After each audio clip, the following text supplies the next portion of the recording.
Bonjour, cette vidéo a pour objectif de vous montrer comment citer une référence trouvée sur Internet.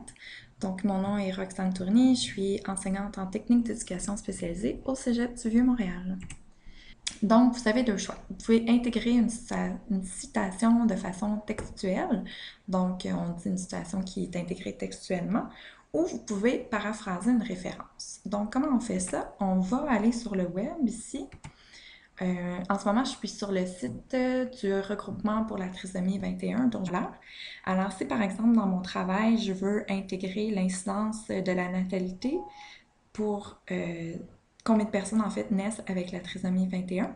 Donc, je vois ici l'information, l'incidence de la natalité est d'environ un cas pour 770 naissances vivantes dans la population générale.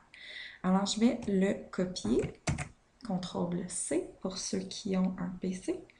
Je vais aller dans mon document Word. Donc, par exemple, j'aurais commencé mon texte et j'intègre pour la trisomie 21 ma citation. L'incidence de la natalité est d'environ un cas, blablabla, comme on a vu tout à l'heure. Je ne peux pas laisser cette information-là comme ça parce que c'est pas moi qui l'ai écrit. Et en plus, je veux dire où j'ai pris l'information pour donner une richesse à mon texte.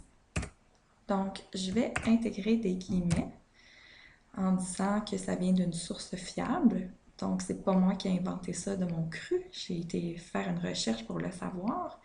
Je vais mettre un autre paire de guillemets ici et je vais intégrer ce qu'on appelle une note de bas de page. Donc, vous allez dans Insertion ici en haut. Pardon, je m'excuse. Dans Référence et vous allez insérer une note de bas de page. Donc, à ce moment-là, je vais remonter juste pour vous montrer. Il y a un petit 1 qui apparaît juste après le guillemet qui nous indique que le numéro 1 ici est tout simplement en lien avec la référence qui est donnée. Donc, ce que je vais faire, je vais retourner sur mon site web, je vais copier l'adresse, je retourne ici, je la colle et l'information que je dois ajouter, c'est consulter le et j'ajoute la date d'aujourd'hui. Donc, nous sommes le 20, pardon, nous sommes donc qu'importe, le 19 mai 2015. Tout simplement. Donc, ça, c'est une façon de le faire. L'autre façon, je pourrais tout de suite dire d'où provient l'information. Donc, selon le regroupement pour la trisomie 21, oups, là, c'est pas la bonne, désolée. On va recopier ici.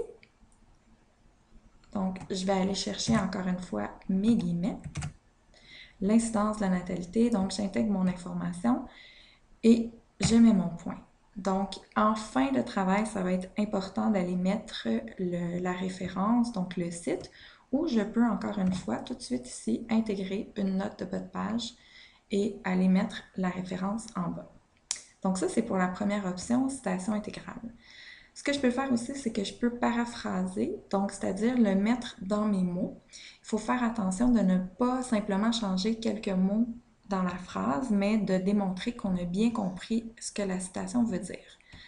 Donc, j'ai ici encore ma phrase source. Donc, pardon, je vais la voir. L'incidence de la natalité est d'environ un cas pour blablabla, comme on avait vu tout à l'heure. Donc, ici, moi, qu'est-ce que j'en comprends? C'est qu'il y a un enfant sur 750 qui va naître avec la trisomie 21.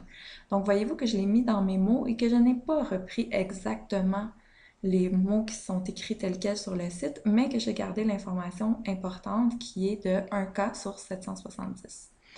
Donc, je reviens dans mon document Word. Donc, un enfant sur 770 naît avec une trisomie 21. Encore une fois, pour donner de la validité à mon texte, je dois préciser où j'ai pris l'information. Donc, je peux encore une fois insérer une note de bas de page. Je vais dans Références, insérer une note de bas de page. Et je fais la même chose que tout à l'heure. J'indique mon site et la date de consultation.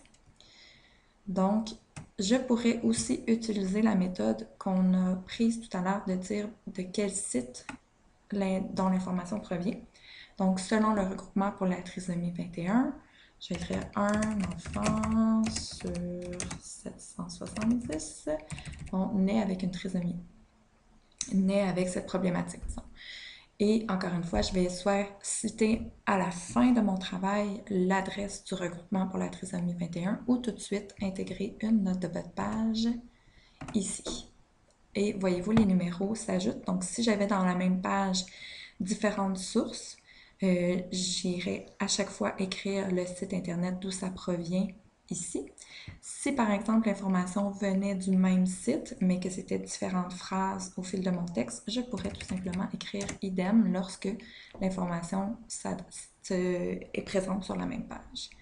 Donc, j'espère que cette capsule vous aura aidé à faire des citations en indiquant clairement vos sources. Ça donne de la validité à votre texte, de la crédibilité et aussi, d'où vient notre source, on respecte les droits d'auteur.